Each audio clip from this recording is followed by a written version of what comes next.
It's 8:47 at night and you sent a text 9 minutes ago. Under it, the word delivered changed to read about 4 minutes and you watched it happen in real time and then nothing. No bubble. No dots. Just a flat gray line of silence sitting under a message you're now reading for the 6th time, hunting for the one word that might have landed wrong. You didn't say anything strange. You know that, logically. And still your thumb keeps opening the app, closing it, opening it again, like checking a door you already know is locked. That specific flavor of dread is a lot older than read receipts. Go back further than tonight, further than the phone. Picture a small group of people who've lived alongside each other for years, 30. Maybe 40 of them, sharing the same fires, the same hunting grounds, the same handful of dry season water sources. In a group that size, there's no such thing as being ignored by accident. If people stopped talking to you, stopped meeting your eyes, stopped saving you a seat by the fire, it meant something, and it meant it fast. No lone person survived long out there, no one to watch your back on a hunt, no one to share meat with you in a lean month, no one to warn you when something was creeping through the grass. Being cut off from the group wasn't an inconvenience. It was, with a fairly short runway, a death sentence, so the brain built something to catch that signal earlier. In fact, unconscious thought can even get involved. Researchers have actually caught this alarm system in the act with an almost comically simple experiment. A person sits at a computer, believing they're playing a basic game of catch online with 2 other real players, tossing a ball back and forth. For a few rounds, everything's normal. Then, without warning, the other 2 players just stop throwing to them. That's the entire manipulation.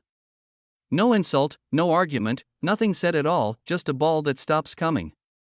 And in the seconds after, brain scans show something firing in a region tied to the physical sensation of pain, the same territory that lights up when your body is actually injured. Being left out, even by 2 strangers in a pretend game you'll never see again, registers in the body as something close to a wound, which tells you something important. This circuit isn't built to be reasonable. It's built to be fast. It doesn't wait for context. It doesn't check whether the other players are busy, or whether their internet lagged, or whether they even meant anything by it. It just clocks the silence and sounds the alarm, because for most of the time this circuit has existed, silence from your group was never a coincidence worth waiting out. Now hand that same circuit a phone, picture the group chat instead, 6 friends, a thread that's usually buzzing all day. You drop something into it, a joke, a photo, a question about weekend plans. The little scene by icons pop up one by one under your message, all 6 of them, proof that every single person opened it. And then the thread just stops. No replies. No reactions. Just 6 tiny circles confirming that everyone looked and, apparently, nobody had anything to say back. You know, somewhere in the reasonable part of your brain, that people get busy, that a joke can land fine and just not need a response, that silence in a group chat is usually nothing. The circuit that's actually running the show doesn't care what you know. It's already quietly recalculating your standing in that group of 6. The same way it would have recalculated your standing around a fire, or picture the version that shows up early in something new, a few messages back and forth with someone you just started seeing, easy, funny, promising.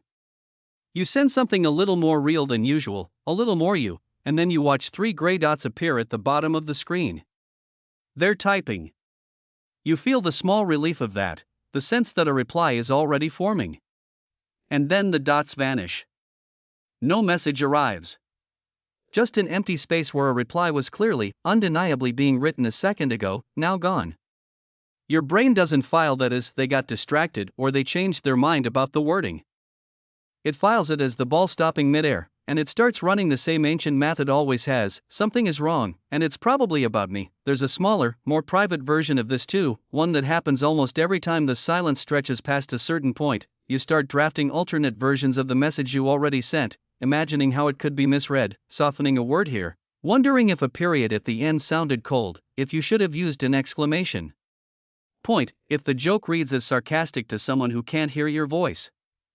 You write these fixes in your head, sometimes even in the actual text box, and delete them before sending, because there's nothing left to fix. The message already went. Already got read, and the only thing actually moving is the silence on the other end. You're not editing a sentence anymore. You're trying to talk your way back into the group before anyone's officially decided to push you out of it, which is a strange thing to be doing over a message about weekend plans. There's a quieter, more obsessive version of this that doesn't even need a message to trigger it. You open a chat and see active 3 minutes ago under someone's name, someone who hasn't replied to you in 2 days. You do the math instantly, they were on their phone 3 minutes ago, which means they saw your message, which means they chose not to answer it, and you close the app before you can watch that timestamp update again. 10 minutes later you check anyway. The mind isn't gathering evidence at this point so much as circling the fire looking for the exact moment it got put out, as if finding that moment would make the cold any less real, or picture the version that shows up at work, which somehow still manages to feel personal even in a context built entirely around professionalism.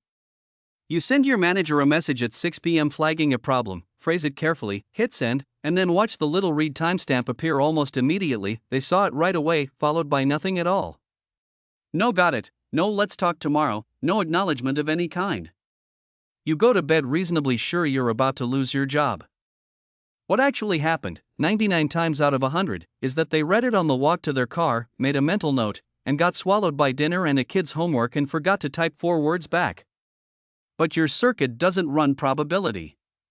It runs the version calibrated for a world where a leader's sudden silence toward you meant your standing in the group had just quietly changed, and there was no such thing as "they'll get back to you tomorrow." Here's the part of the mismatch that makes this genuinely unfair. In the ancestral version of this alarm, silence almost always meant something, because there was no other explanation available.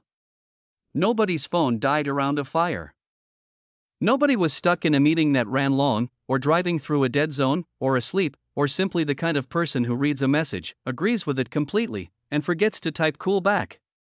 In the world this circuit was built for, unexplained silence from your people was rare and expensive information. In this world, it's the default state of a phone for hours at a time, for reasons that have nothing to do with you at all.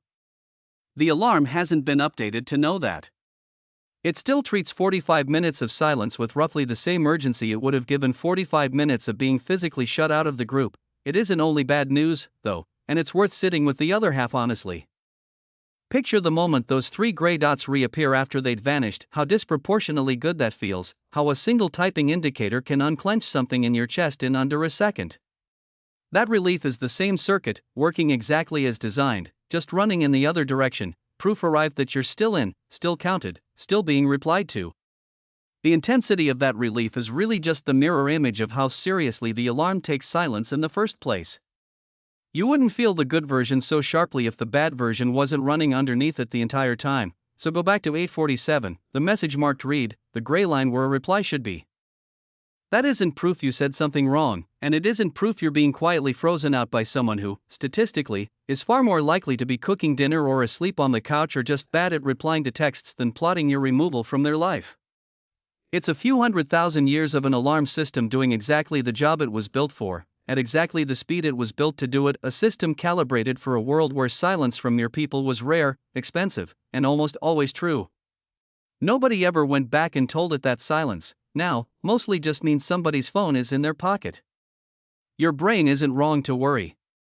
It's just still waiting for you to come back to the fire.